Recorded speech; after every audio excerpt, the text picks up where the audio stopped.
Halo, Assalamualaikum warahmatullahi wabarakatuh. Salam pertemanan kepada Anda yang sudah membuka video ini, channel YouTube Bang Hadi Bagaimana Cara. Apakah Anda seorang bendahara BOS di sekolah PAUD, TK, SD, SMP, SMA maupun SMK? Dan sekarang Anda sedang puyeng diminta untuk menyusun RKAS di aplikasi RKAS Kemendikbud? Iya, berarti Anda sudah beruntung, Anda sudah tepat.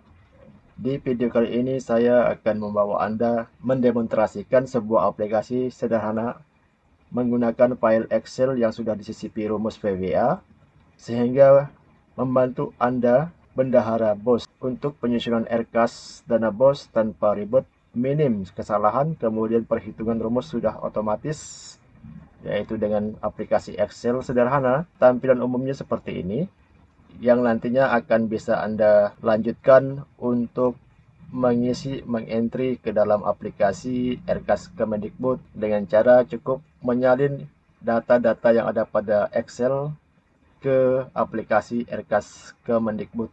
Kita akan memulai demonstrasi untuk penggunaan file Excel RKAS untuk mengisi kepada aplikasi RKAS Kemendikbud. Kita akan memulai membuka file Excel yang dimaksud seperti ini. File Excel yang saya buat di sini menggunakan password, artinya Anda harus memasukkan password agar bisa membuka file Excel ini. Setelah mengisi password, klik tekan masuk. Nah, ini adalah tampilan awal dalam penyusunan RKAS secara manual menggunakan file Excel. Ada baiknya kita mengenalkan dulu tampilan-tampilan yang ada di sini, mulai dari sheet 1. Tampilannya seperti ini, berisi tombol-tombol yang bisa digunakan untuk sebagai navigasi. Pada halaman ini juga ada fasilitas untuk mengganti logo, baik itu logo dinas maupun logo sekolah Anda. Selanjutnya di sheet 2, ini adalah tampilan halaman koper dari RKAS untuk dicetak secara manual di print out ke lembar kertas. Sheet 3, pada halaman sheet 3 berisi kode-kode yang diperlukan untuk mengisi RKAS Kemendikbud. Kode-kode yang ada di dalam halaman ini saya ambil dari aplikasi RKAS Kemendikbud. Sheet keempat adalah tampilan untuk mengisi identitas profil sekolah Anda secara lengkap. Tampilan halaman RKAS akhir. Pada halaman RKAS akhir inilah kunci utama penggunaan file Excel ini. Nantinya harus mengisi semua sel yang berwarna putih, dimulai dari kode rekening, kemudian uraian belanja, volume, kemudian satuan, dan harga satuan. Selanjutnya nanti Anda harus mengisi volumenya dibagi ke dalam bulan-bulan yang Anda rancang selama 1 tahun, apakah di semester 1 atau tahap 1, ataukah di semester 2 di tahap 2. Halaman berikutnya adalah rekap RKAS. Pada halaman ini Anda tidak akan ada bekerja lagi. Jika pekerjaan pada sheet RKAS akhir sudah selesai, maka di sini hanya menampilkan merekap jenis belanja berdasarkan 12 komponen yang ada di dalam Juknis. Akan Anda dapatkan nilainya pada semester 1 dan semester 2, sehingga pada 1 tahunnya sudah sesuai dengan anggaran pada sekolah Anda. Halaman berikutnya berita sepakat RKAS. Pada halaman ini juga sudah otomatis, tapi Anda harus ada mengedit beberapa item seperti penomoran surat untuk berita acara ini, dan di bawah ini ada tabel untuk mengisi data terakhir lembar K7A. Pada lembar ini juga sudah otomatis. Halaman K7A ini juga adalah merekap jenis belanja sesuai kode rekening pada isian Anda di halaman RKAS akhir sesuai dengan standar pendidikan dan 12 komponen. Ini adalah mengacu kepada laporan portal BOS Kemendikbud secara online. Baik, kita akan mulai mendemonstrasikannya, dimulai pada sheet 1 yang berwarna hijau. Di sini Anda bekerjanya adalah mengganti logo. Pada logo ini Anda cukup menghapus, klik kanan cut. Selanjutnya Anda klik menu insert, kemudian picture, klik this device, cari lokasi di mana Anda menyimpan logo dinas dan logo sekolah Anda. Saya misalkan ini sebagai logo, maka saya klik insert, kemudian sesuaikan ukuran agar logo tersebut proporsional dan muat masuk ke dalam area kotak berwarna putih. Kita cek di halaman rekap Erkas apakah logo pada kop sekolahnya sudah berubah. Ya, Anda bisa lihat di sini sudah berubah. Lanjutkan untuk mengganti logo sekolah dengan cara yang sama. Kedua, pada sheet 4, Anda harus mengganti semua tulisan berwarna merah dengan identitas sekolah Anda mulai dari nama sekolah, nama ketua komite, nama kepala sekolah sampai tahun anggaran. Selanjutnya pilih semester 1, jadi file ini bisa Anda pakai untuk semester 1 ataupun semester 2. Isian pada nomor kwitansi pada saat ini sebenarnya belum diperlukan, boleh Anda kosongkan. Kemudian pada jumlah siswa, harus Anda isi sesuai jumlah siswa Anda dan biaya per siswa Anda sesuai dengan standar biaya yang sudah ditetapkan oleh Kemendikbud. Terakhir, nomor SK Kepala Sekolah. Melanjutkan ke sheet Erkas akhir. Untuk mulai bekerjanya, Anda harus menghapus isian pada kotak berwarna coklat dan berwarna putih, disorot kemudian di-delete. Pilih yang keduanya, disorot dan di-delete. Jadi pekerjaan Anda yang pertama adalah menghapus semua jenis belanja ini yang sebagai contoh. Selanjutnya Anda juga harus menghapus semua isian yang ada pada kotak kuning yang di bawah bulan sampai ke bulan Desember. Selanjutnya Anda sudah bisa mulai bekerja.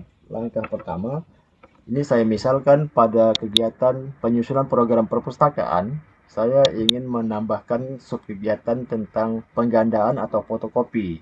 Maka saya harus membuka di sheet 3, cari kategori penggandaan, disorot. Setelah disorot, klik kanan, kemudian copy, kembali ke halaman Erkas akhir. Pada sel kolom E, kode rekening, klik kanan, kemudian ambil mode copy value, fotokopi. Pada volume, saya harus mengisi volumenya, saya misalkan 100, satuannya lembar.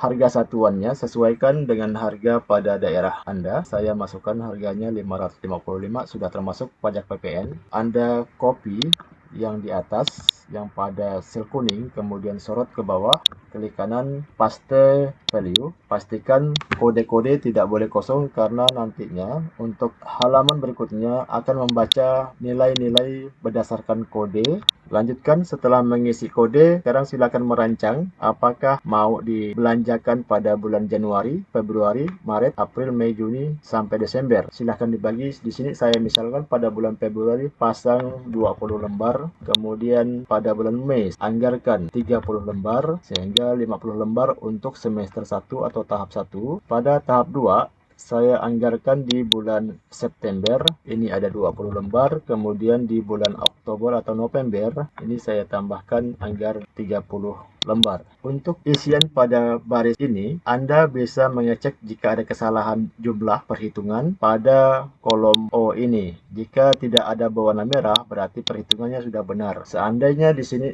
kita salah ketik, misalkan 25, nanti Anda akan melihat, enter.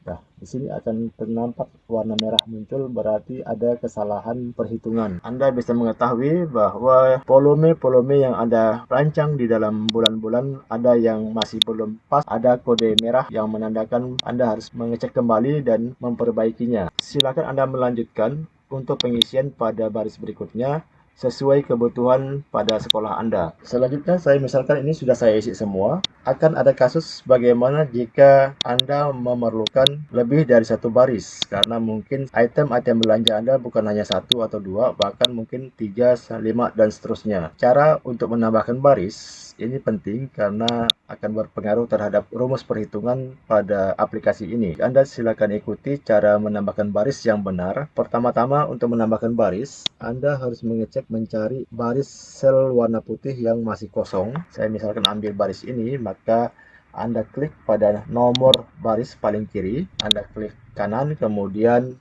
copy. Selanjutnya Anda simpan atau posisikan pastenya di lokasi yang Anda ingin ditambahkan. Misalkan mau menambahkan di antara ini, di bawah penyusunan program perpustakaan, maka pada nomor 40 di sini Anda klik kanan, kemudian insert copy cell. Perhatian khusus untuk Anda ingin menambah baris, ada dua kejadian yang bisa mempengaruhi rumus formula pada aplikasi ini. Hal tersebut jangan pernah Anda lakukan. Saya akan mendemonstrasikan cara penyisipan atau menambah baris yang salah. Jadi cara ini nanti jangan pernah Anda lakukan. Saya misalkan akan mengcopy pada baris yang ini, klik kanan, kemudian copy. Untuk menambah baris di sini, kemudian saya klik pada warna hijau, pada baris warna hijau, kemudian klik kanan, insert copy cell. Apa bedanya dengan langkah yang benar tadi? Bedanya adalah pada posisi Anda meletakkan lokasi untuk menambah. Kita cek di rumus yang berwarna kuning pada formulanya. Di sini Anda akan melihat area yang disorot atau dijumlahkan oleh sel berwarna kuning ini adalah area-area yang hijau ini, dan yang baru kita sisipkan tadi, enter baru ini tidak termasuk, berarti lepas dari perhitungan. Maka nantinya pasti akan mempengaruhi nilai akhir pada RKAS Anda. Cara kedua, mengcopy baris yang salah, yang saya maksud contohnya seperti ini. Misalkan Anda setelah terbiasa dengan aplikasi Excel, tinggal Anda klik pada nama baris, kemudian klik kanan, insert. Akan tampak satu baris bertambah. Kenapa salah? Anda perhatikan pada kotak bawah hijau di sini. Di sini tidak ada rumus. Maka saat Anda mengisi di sini, misalkan 100, kemudian lembar, dan di sini 555, tidak ada penjumlahan otomatis pada sel-sel yang berikutnya. Karena itu cara ini dinyatakan juga salah. Jadi itu dua cara mengcopy file yang tidak boleh Anda lakukan, karena itu akan mempengaruhi perhitungan aplikasi Excel yang sudah dirumuskan ini. Selanjutnya, hal yang penting diperhatikan pada pengisian RKAS ini. Ini saya misalkan di sini angkanya saya rubah menjadi 200 lembar. Anda bisa melihat ada muncul warna merah di atas, menandakan adalah kelebihan. Dana bos yang Anda miliki adalah 463 juta. Sedangkan yang Anda anggarkan di RKAS 463.700, sehingga dia menjadi minus. Atau kasus sebaliknya, kita ganti menjadi 50. Di sini Anda lihat akan berwarna hijau, artinya masih kekurangan. Anggaran Anda yang ada adalah 463.660, sedangkan yang dianggarkan baru 663.632, masih selisih 27.000. Maka Anda harus merevisinya ini untuk kontrol agar dalam penghitungan RKAS Anda sudah dimudahkan. Sekali lagi kita lihat pada tampilan lebih kecil. Tadi nilai 100 saya coba ganti menjadi 150. Anda bisa lihat yang di atas di sini berwarna merah, yang di samping kanan juga berwarna merah. Artinya nilai dari anggaran yang tersedia pada sekolah Anda pada sel baris ini hanya tersedia segini, sedangkan nilai yang Anda anggarkan di RKAS dengan diketiknya dari 150 tadi. Kelebihan berikutnya yang perlu diperhatikan juga, meskipun dalam jumlah anggaran secara tahunan dan nilai tahunan di atasnya ini sudah benar, bisa saja kemungkinan yang berikutnya Anda lupa mengisi pada kotak di bawah bulan yang bersangkutan, sehingga di kontrol paling kanan ada berwarna merah. Berarti Anda bisa lihat di sininya, artinya masih ada ketidakcocokan antara jumlah satuan, volume satuan yang di dalam bulan 1 sampai bulan 12 dengan jumlah volume yang satu tahunannya. Di sini satu tahunannya sebanyak 100 lembar, sedangkan di dalam bulan ini baru hanya ada 50 lembar, yaitu di bulan Januari. Karena itu Anda harus menganggarkan lagi 50 lembar. Misalnya Anda masukkan volume di bulan Mei pada kotak warna putih sebanyak 50 lembar lagi, enter. Anda bisa lihat ada kotak berwarna hijau dan kotak berwarna merah di atas ini, tapi kotak berwarna merah di sebelah kanan tidak ada. Ini menandakan jumlah volume secara tahunan 100 itu sudah sama dengan jumlah yang ada di dalam bulan, karena di sini sudah tidak merah, tapi merujuk kepada mode pencairan dana bos adalah per tahap. Artinya dari total dana bos 1 tahun sekolah kita itu ditransfer setengahnya pada tahap 1 dan setengahnya pada tahap 2. Artinya nilai dari tahap 1 dan tahap 2 ini tidak boleh berbeda. Di sini menandakan yang merah ini untuk tahap 1 kelebihan 27.000, di tahap 2 kekurangan 27.000. Karena itu isian yang 50 tadi volumenya tidak boleh dimasukkan ke bulan Mei, karena bulan Mei adalah di tahap 1. Sedangkan 50 volume yang pertama sudah kita masukkan di bulan Januari, sehingga 100 lembar ini berada di tahap 1 semuanya. Maka salah satu harus Anda hapus, ganti isikan volumenya ke bulan yang ada di tahap 2, misalkan pada bulan Desember. Saya masukkan angka 50, enter. Anda bisa lihat semuanya sudah normal kembali tanpa ada hijau maupun tanda merah. Baik, secara umum yang dilakukan secara rinci bekerjanya per kegiatan, artinya dalam setiap kotak putih yang berada di antara merah dan merah. Setelah selesai, Anda lanjutkan ke bawah untuk program standar proses yang berikutnya. Silakan Anda sesuaikan. Jika ada kelebihan, Anda buang. Jika ada kekurangan, silakan Anda tambahkan baris seperti cara menambahkan yang benar tadi. Untuk kode Anda ambil dari sheet 3, kemudian Anda sesuaikan isiannya pada berkas akhir ini. Saya kira ini yang dapat dikerjakan di dalam ini, asalkan Anda bekerjanya dengan cermat dan teliti. Demikian yang bisa saya bagikan pada video kali ini. Semoga bermanfaat, berguna bagi kita semua, terutama Anda yang bendahara baru untuk pengelola dana BOS. Semangat, jangan menyerah, semuanya pasti bisa jika mau bekerja. Dan Anda yang berminat dengan aplikasi ini, silahkan hubungi saya di kontak WA di deskripsi di bawah video ini. Sekali lagi terima kasih, semoga sukses, sampai jumpa di video selanjutnya.